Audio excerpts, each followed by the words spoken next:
this is just to make a statement on some news and the media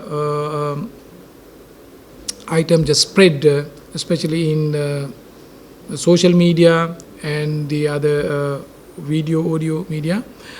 You know that our government is taking lots of measures to stabilize the country, to take it out from the real crisis situation that has been purposely put in. So we are taking all these measures very responsibly and accountably to take out the country out of this particular crisis. So the latest news is, in a way, it is a misrepresentation. It says another VAT, or VAT is going to be another 18% VAT is going to be imposed from 1st October. It is not true. This government is not going to impose another 18% VAT on digital services. No additional VAT has been imposed other than the tax measures or the revenue measures which have been included in the budget. So we have forecasted that the certain amount of government revenue, therefore those revenue is collected from different sources. So some sources require kind of gazette notification and amendment to existing rules and regulation and laws. So this refers to VAT Amendment Act. In the VAT Amendment Act, we brought the digital services as liable source for VAT.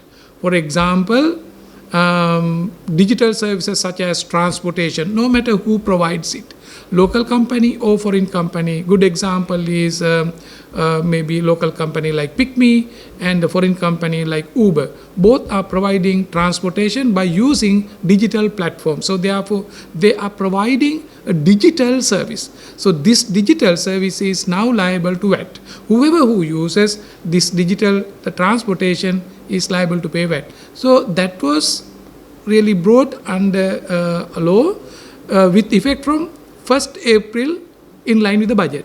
However, it was challenged by certain parties. They went to court. Then we had certain discussion. We all just submitted our facts. Then later on, parties agreed, and the court also just gave the decision saying that yes, that could be implemented from 1st October of this month. So therefore, it is not a new tax. It is a tax that has been included in the budget. So therefore, don't be misled that there is a new tax. So likewise, there are other news items which are in a way propagated and misinterpreted in the society through the media. But I urge general public to be vigilant and analyze the data and information in a very responsible manner and take decision. Among them, I would like to highlight very few.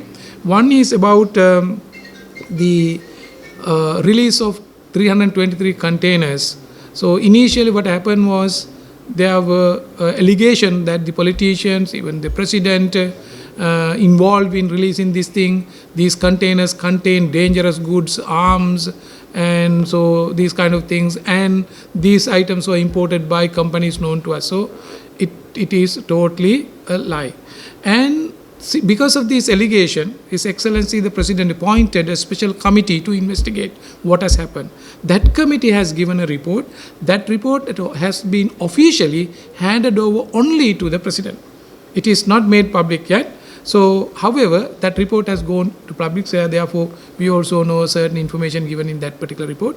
That report says certain things, yes, in the process of releasing these things, in the process of just checking its the risk, the criteria, and taking measures, scanning, and all those things.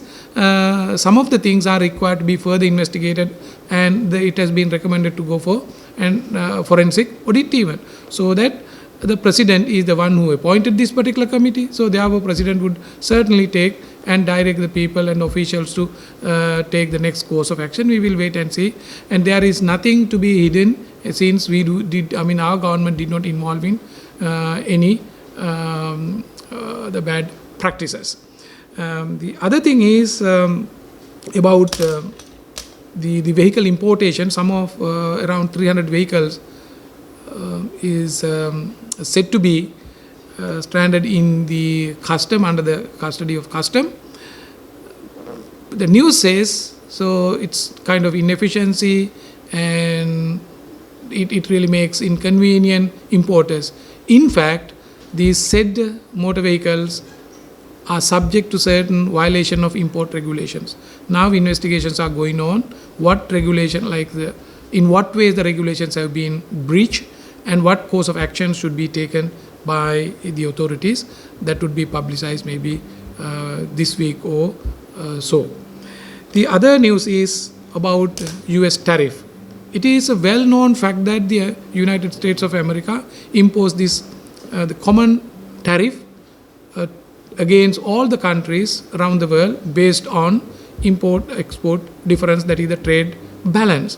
So that we promptly acted, we reacted to that, being a small country and country which has significantly large exports to United States of America. We just wanted to protect the exporters, we wanted to protect the industries. So thereby immediately we acted, we appointed a committee. That particular committee started discussion and had several discussions with them. And even we visited the United States 2 times, and slowly we were developing bilateral relationship discussions to have a bilateral trade agreement. So that is nearing to end. We hope that the list that Donald Trump, the President of the United States, mentioned, that 12 names of the 12 countries would be released who are in this trade agreement. We strongly believe that our name is there. Why? Because we are the country, we started it first and continuously engage with the discussions and negotiation. We are highly hopeful that our name would be there. But the opposition and those who really destabilize the path that the government is taking in pursuit of taking the country out of this particular abyss is creating false allegations and the wrong and misinterpreted news. But I just urge the general public to be vigilant and analyze and act based on the real information and true information and authenticated information, rather than believing in gossips. So that is also your responsibility. Thank you very much.